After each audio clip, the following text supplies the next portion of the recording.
Lagos is a city of about 18 to 20 million people. We don't really know our accurate census in Nigeria because, you know, we've not had a real census in a very long time. But let's just say Lagos is a city of about 18 to 20 million, occupying 3,527 square meters.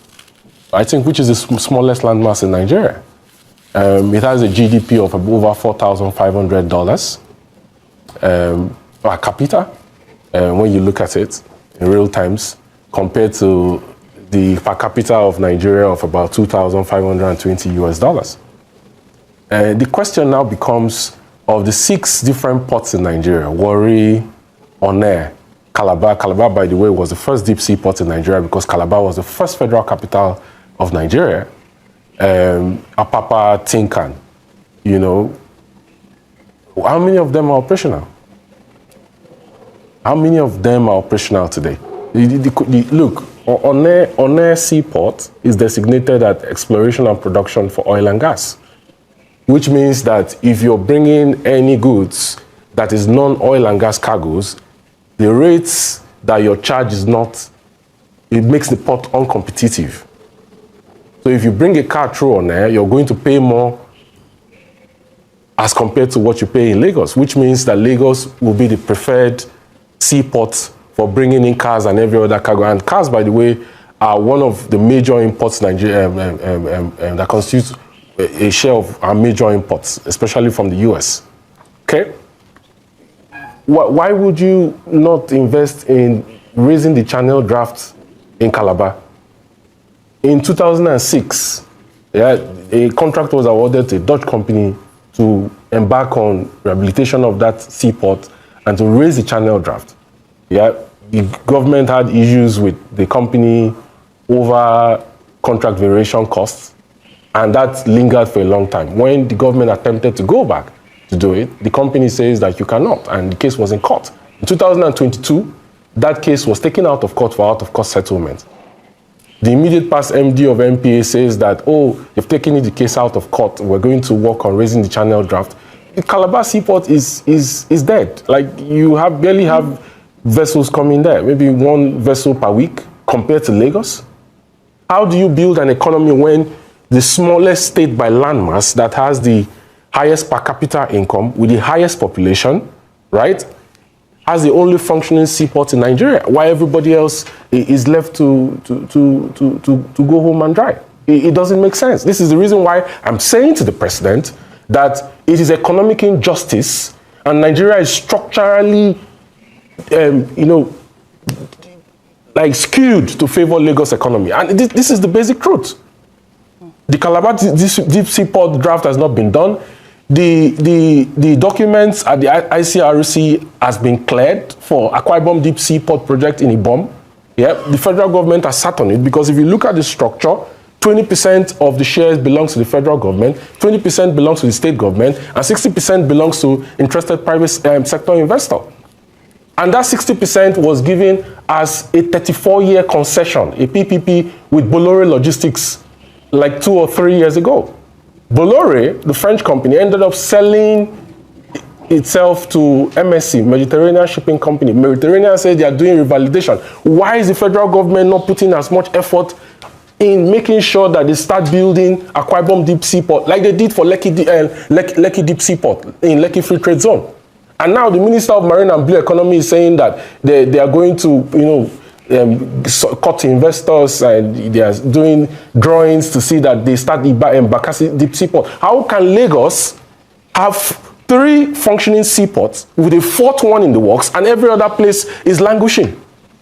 How do you build an economy when everything is centered around Lagos?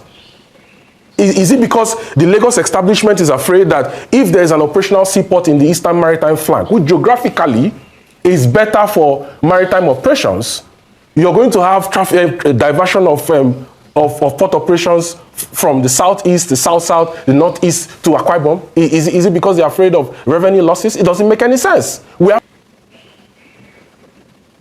Welcome to my channel, where we discuss everything and all things politics, economy, and development in Nigeria and around the world. That was economist Kevin Emmanuel speaking with Arise TV crew about the state of the port sector in Nigeria and the irony that President Bola Ahmed Tinubu want to create a $1 trillion economy in a country of over 250 million people with several ports in parts of the country, but only the ports in Lagos State are working. That's what we're going to talk about in this video. And if you are new to my channel, you have not yet subscribed to my channel, please subscribe to my channel. Hit the subscription button, hit the notification bell. When you subscribe to my channel and hit the notification bell, anytime I have a new video, you'll be among the first to know. God bless you. Now, economist Emmanuel pointed out obvious facts about how economic indices are skewed in favor of Lagos at the expense of other parts of Nigeria. Now, he talked about the fact that we have other seaports in Nigeria. The Warri Port, the One Port, Calabar Port, and all the rest, including the Sapele. He didn't mention the Sapele, but they are all part of the Southeast ports. Sapele, Warri Port, and all of that. None of them is working effectively, except the ones that are in Lagos. And that is not good for the country. For instance, if you look at the Port Harcourt port, he talked about the One Port. That was designated for oil and gas. So if you bring in anything like cars from that side, from on the port, you're going to pay much more duties on it. So it doesn't make economic sense to import cars through an airport. You have to do it through Lagos. But you have Calabar Port wasting away. And Calabar Port is believed to have even the deepest seaport in Nigeria, far better than what we have in Lagos. The same thing is also applicable to the Ibom port. But the federal government of Nigeria has not done anything to indicate that they want to decentralize the ports so as to allow the economy to grow, so that other parts of the country will also be growing as Lagos is growing.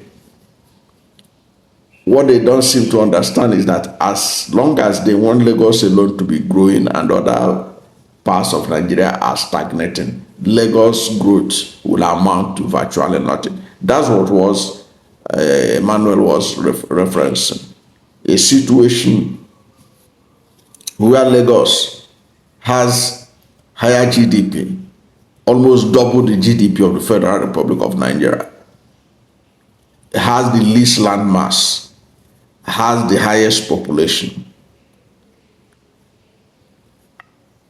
At the end of the day, all these are the expense of the whole country. Because if other parts of Nigeria were growing as Lagos grows, every part of the country will be growing together. Nigerian economy will be expanding and will be better than it is today.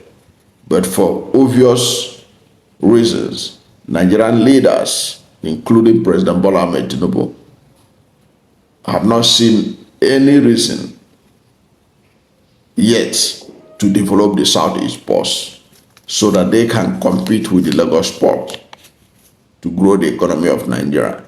In other words, what Emmanuel was telling us is that the $1 trillion economy that Tinubu is projecting is a marriage, given the fact that it is all centered around Lagos. Because when Lagos is growing and other places are stagnating, other states that are stagnating will bring Lagos down. That was why even Lagos, which is over $4,500 GDP, it doesn't mean anything. It doesn't mean anything. Lagos is still the most indebted state in Nigeria. So all these policies that they do to stagnate other ports while Lagos grows need to be addressed, and need to be addressed quickly if we are to get out of the present economic quagmire. The Inland Waterway of Nigeria had said it, that over 60% of the containers coming into the Lagos port are owned by people from the southeast. They constitute over 60% of containers coming into Nigeria. And these containers, when they land in Lagos, they are moved by truck to southeast, where they are open. Now, you know the amount of money it costs to transport containers from Lagos to the southeast. These importers would have preferred to use Calabar port or Ibom port or any other port within the southeast port zone. But no, the federal government of Nigeria like to drag the southeast down. And you know there is a proverb that you that is holding somebody on the ground, you have to be on the ground with him. Because for you to hold him down on the ground, you have to remain there with him on the ground. And that is how the economy of Nigeria has remained on ground, as long as those who are managing it think that southeast will have to be on the ground. That's how the economy is on the ground, whether we like it or not. Until we do the needful and allow free enterprise, no matter which part of the country is going to favor or not, but let there be free enterprise. Let all the ports be working. Let all the ports be working. Now, it is also good to note that this issue of ports had also been brought to the front burner following President Bola Ahmed Tinubu's tax reform bills. It was one of the things that those who are calling for decentralization of ports were pointing to. Because when they talk about the fact that Lagos is the only state that can survive without federal allocation and all that, it is because of the opportunities in Lagos, the seaports and everything. Now, Lagos has 3 seaports that are functioning. Instead of developing Calabar, Ibom, Warri, Sapele ports so that they can be sources of generating revenue for the federal government of Nigeria, they are planning to build a fourth seaport, the same Lagos. Who does that? Which kind of country does that? You are putting all your egg in one basket, and they think they are benefiting Lagos. They think they are doing people. Even Lagos is in danger of climate change. So people don't understand the danger in putting all our eggs in Lagos. Lagos is one of the coastal cities around the world that is under threat of being swept away by the rising ocean as a result of climate change. So the parts of Lagos you are seeing today, you may see it no more Already from the introduction, you see economist Emmanuel talking about how Lagos has the smallest geographic landmass in Nigeria. It will continue to shrink. All the efforts being made to stop the rising ocean from overwhelming Lagos, a point is coming. A time is coming. With the way the climate issue is going, a time is coming when Lagos will be under the ocean. Perhaps that's when Nigeria will realize the danger of putting its egg in one basket. These things are not rocket science. Allow other ports to be functional, to grow. I have heard people say, oh, why don't the Southeast governors do this? Southeast governors and the South-South governors cannot do it because this is, seaports are not something that that they can do on their own. Federal government must be involved. Federal government must be involved. So it's not something that you can just wake up and start doing it and say, okay, let me raise money. Even the Ebon port, you can see from analysis of Emmanuel, the Ebon port, to develop it, Akwa Ibom State government have 20% stake. Federal government has 20% stake. Then the private sector has 60% stake. But the whole thing had been stalled because of lack of political will by the federal government of Nigeria.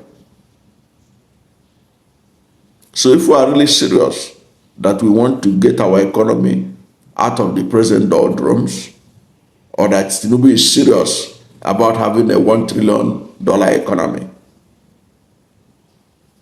you can't do it with the present structure of Nigerian ports, where the Southeast, that is the major importer of containers into this country, are made to travel to Lagos to import things into Nigeria. And then the cost that has done not only to the cost of the goods that are brought into the country, because when you transport it, a container lands into Nigeria, you pay all the exorbitant charges in the ports. Then you use 5 million, sometimes 10 million, to transport the container to the Southeast. And you are complaining that inflation, you are going to handle inflation. How are you going to handle the inflation? You are the one causing the inflation.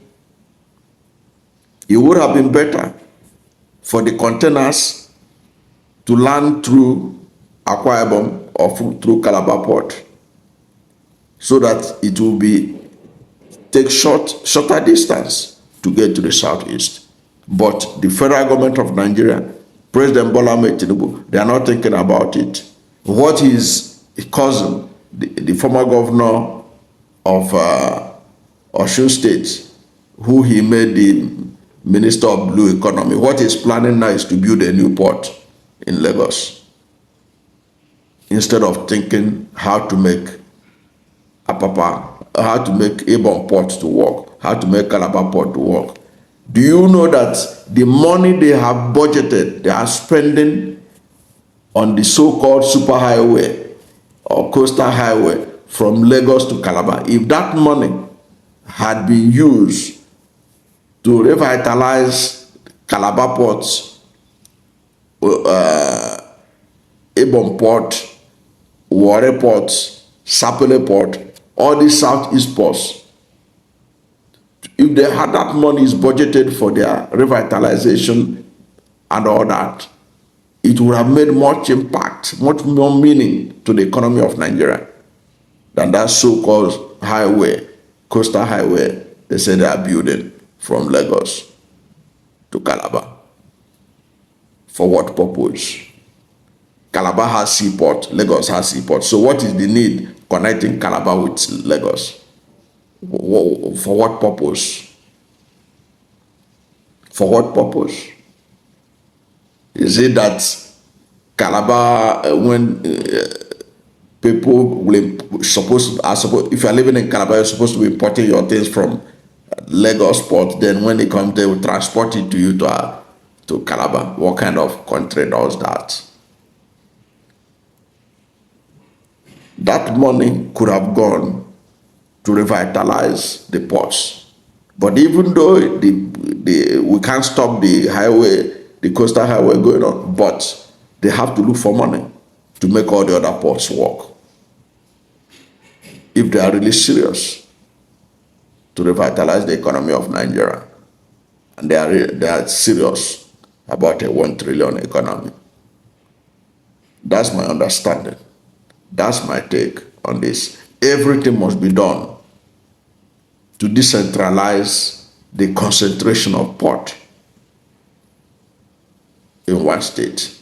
Let the ports be decentralized. I was excited the day the Niger Delta youths drew attention to the fact that the ports in the Niger Delta must be working under the new tax regime. We hope that the president is listening, that his government will do something about it.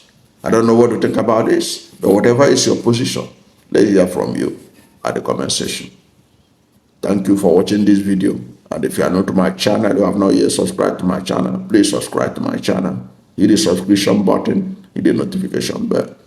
When you subscribe to my channel and hit the notification bell, anytime I have a new video, you'll be among the first to know.